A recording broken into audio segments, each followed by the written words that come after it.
Hello, coming to you again from outside beautiful Bozeman, Montana. Just gotta get outside while I can before all the snow comes. So one of the things that we're gonna focus on today is success. And what is success? And bear with me because I have a lot of stuff that I'm gonna be reading. Many people define success by wealth, and they strive for wealth. Who doesn't want a great new car or incredible vacations or just a beautiful new home? We all want that, right? Well, the prayer that I'm going to share today is actually the prayer of St. Joseph about workers. And the line that really stuck out for me is vain complacency in success, which we'll talk a little bit more after I say the prayer. O glorious St. Joseph, model of all those who are devoted to labor, obtain for me the grace to work conscientiously, putting the call of duty above my natural inclinations, to work with gratitude and joy, in a spirit of penance for the remission of my sins, considering it an honor to employ and develop by means of labor the gifts received from God, to work with order, peace, moderation, and patience, without ever shrinking from weariness and difficulties, to work above all with purity of intention and detachment from self, having always death before my eyes, and the account that I must render of time lost, of talents wasted, of good omitted, of vain complacency in success, all so fatal to the work of God. All for Jesus, all through Mary, all after your example, O Patriarch St. Joseph, such shall be my motto in life and in death. So again, what stood out for me in that was vain complacency in success. Hosea 13:6 says, when I fed them, they were satisfied. They became proud, then they forgot me. Can you imagine giving all those gifts and then when somebody became satisfied, they just left you and forgot you? Imagine how God feels about that. Often we only seek God out of desperation when we really, really need him to come through with something. And then when we're satisfied, we become complacent. We don't pray as much. Maybe we don't go to church. It seems to be often only when we need him. And how often do we put too much value on our careers and not our actual lives? God's definition of what matters is actually pretty clear. He measures our lives by how we love. Now, I know love is a big word and it can mean many, many things. But what I'm going to share with you is how I think God measures love and the definition of love. This is 1 Corinthians 13:4-8, and another one that a lot of you know. Love is patient and kind. Love does not envy or boast. It is not arrogant or rude. It does not insist on its own way. It is not irritable or resentful. It does not rejoice at wrongdoing, but rejoices with the truth. Love bears all things, believes all things, hopes all things, endures all things. Love never ends. Faith, hope, and love abide. These three, but the greatest of these is love.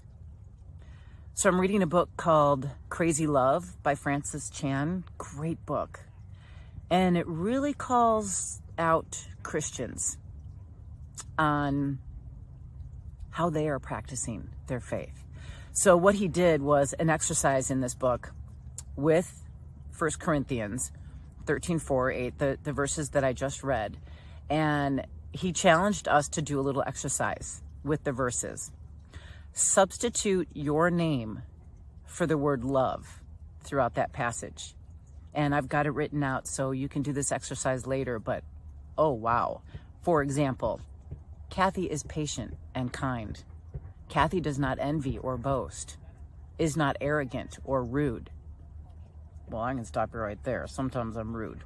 So it really calls you out on the definition of love. So what is success? In God's eyes, I think success is love. According to God, we are here to love. Not much else really matters. So I'm going to leave you with that as we take the time now to pray and meditate, and I'll come back with a final prayer.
Hope you enjoyed that, and hope you can use something from that throughout your day today.